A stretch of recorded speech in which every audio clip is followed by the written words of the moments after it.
Bonjour et bienvenue sur AgroBio. Dans cette vidéo, nous allons parler de la pile électrochimique. Alors, une pile électrochimique, c'est un dispositif électrochimique ou un générateur qui convertit l'énergie d'une réaction chimique en énergie électrique.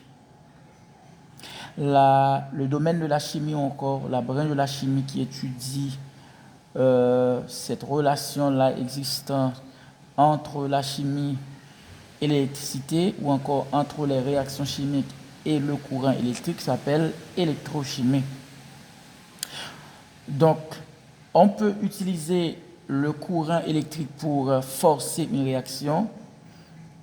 Cette réaction-là est appelée électrolyse et se fait dans un appareil qu'on appelle voltamètre.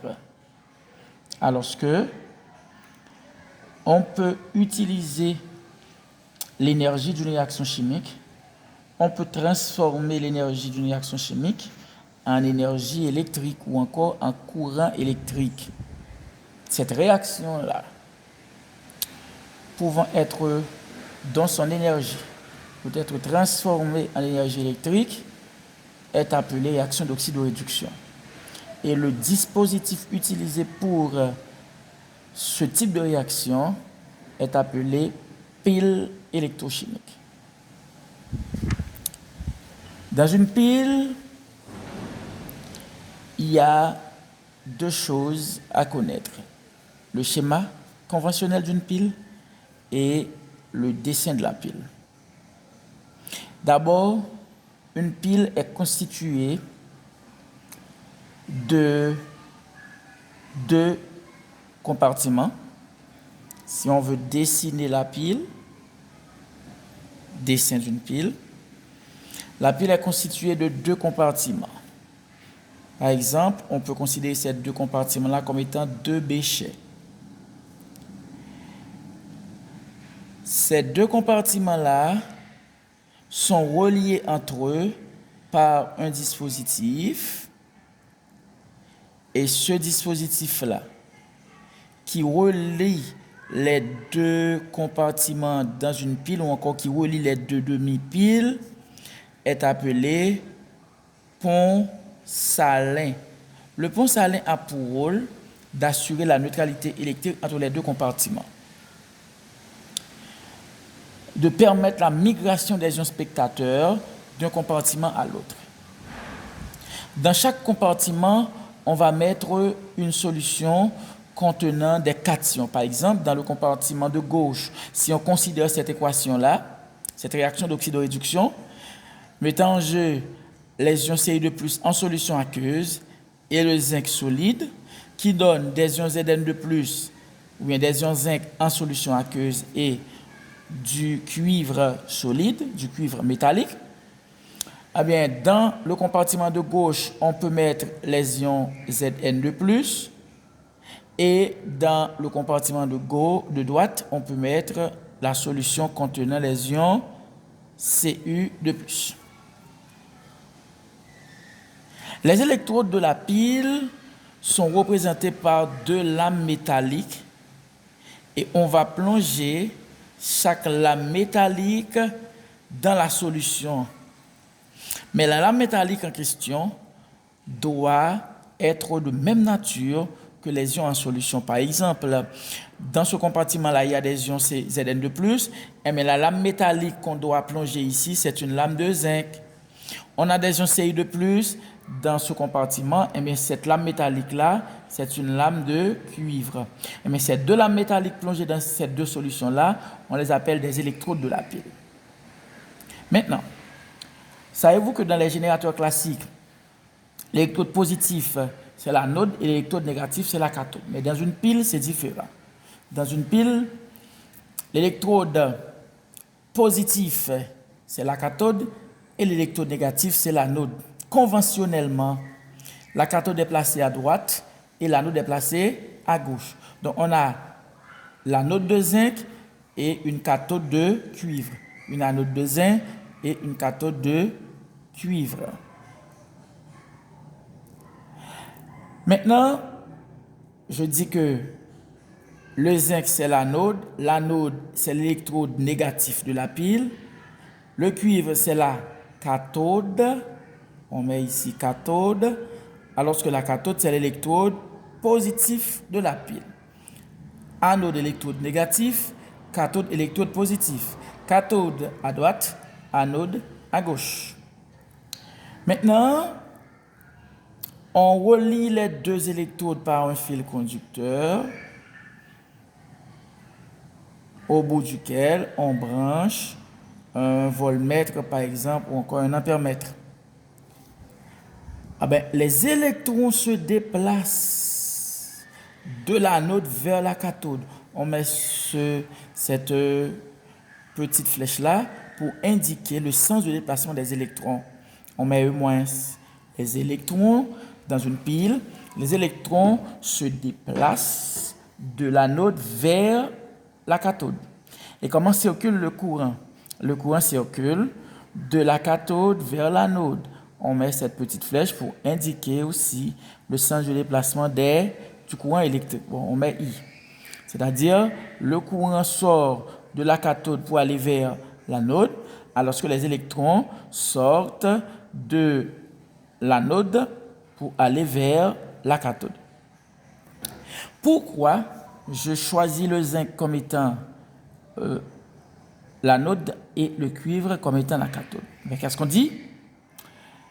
Si c'est le zinc qui donne les électrons, cela veut dire que le zinc, c'est l'oxydant le plus faible et le cuivre, c'est l'oxydant le plus fort. Autrement dit, le zinc, c'est le réducteur le plus fort, alors que le cuivre, c'est le réducteur le plus faible. Autre astuce. Dans une pile, l'oxydation se fait à l'anode, la réduction se fait à la cathode. On peut dire oxydation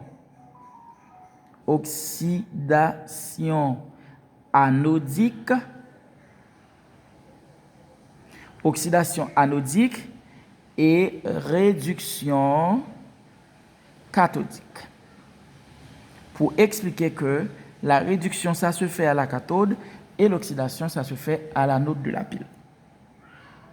Maintenant, la première astuce, on peut dire que généralement, dans une pile, l'élément qui subit l'oxydation, le métal même qui subit l'oxydation, est considéré comme étant l'anode, et celui qui subit la réduction est considéré comme étant la cathode. La cathode est toujours à droite et l'anode est toujours à gauche. Autre astuce pour trouver l'anode et la cathode, autrement dit, les électrodes d'une pile. Il y a E0 qu'on appelle potentiel redox ou potentiel standard de réduction ou encore potentiel normal d'un couple redox. E0, c'est potentiel standard de réduction. Le potentiel standard de réduction détermine la capacité d'un couple redox à accepter des électrons par rapport au couple H+ sur H2, qu'on considère H+ sur H2, le potentiel redox de ce couple est égal à 0 volts. C'est-à-dire que si on construit une pile avec de l'hydrogène, donc il ne veut pas y avoir de courant puisque ça, généralement, l'hydrogène, le couple H+ sur H2, ce couple redox-là, donc n'a aucun potentiel de réduction. Maintenant, pour choisir l'anode et la cathode à partir des potentiels normaux ou bien des potentiels standards, qu'est-ce qu'on peut considérer?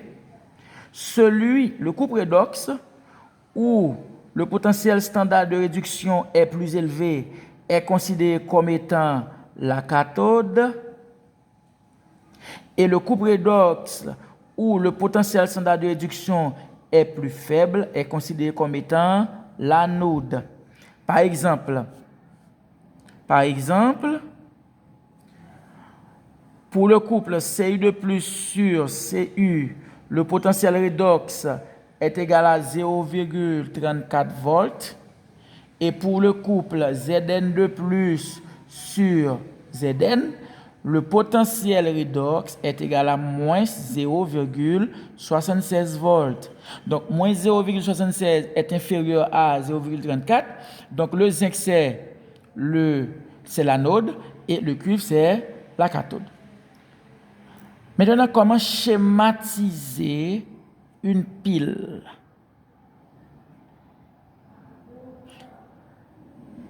Schématisation d'une pile. N'oubliez pas, dans une pile, l'anode est placé où ça? L'anode est placé à gauche.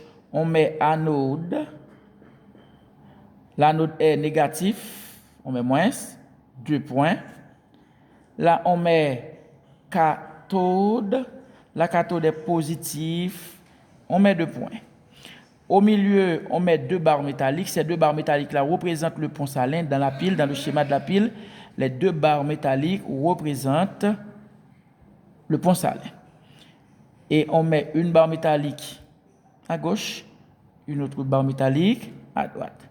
L'anode, c'est le zinc. La cathode, c'est le cuivre. Le couple redox, c'est Zn de plus sur Zn et Cu de plus sur Cu. Donc, on a une pile zinc-cuivre. Une pile zinc-cuivre. Donc, pour choisir la cathode et l'anode, on peut se focaliser sur 2 astuces. Premièrement, on peut considérer l'espèce qui est oxydée et l'espèce qui est réduite. L'espèce qui est oxydée est considérée comme étant, donc c'est le réducteur.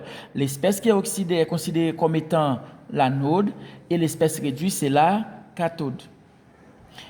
Ensuite, si on donne les potentiels normaux, celui dont le potentiel normal est plus élevé est considéré comme étant la cathode et celui dont le potentiel normal est plus faible est considéré comme étant l'anode.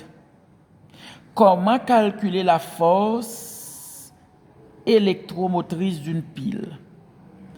Électromotrice d'une pile. La force électromotrice d'une pile se calcule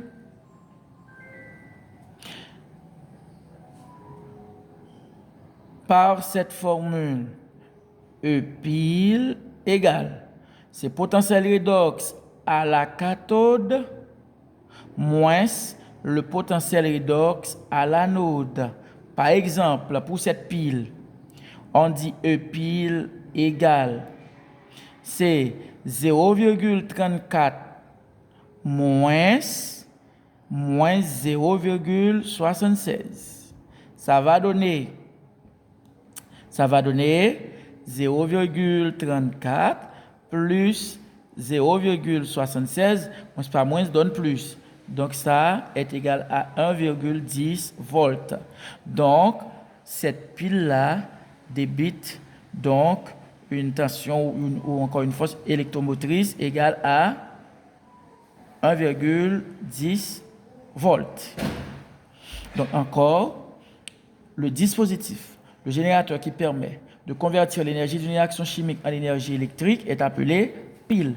Dans une pile, il y a 2 compartiments et dans lesquels on met les deux cations qui sont en solution. Et dans la solution, on plonge, disons, une lame métallique. La lame métallique de gauche représente l'anode qui est l'espèce oxydée, ou encore l'espèce dont le potentiel redox est plus faible.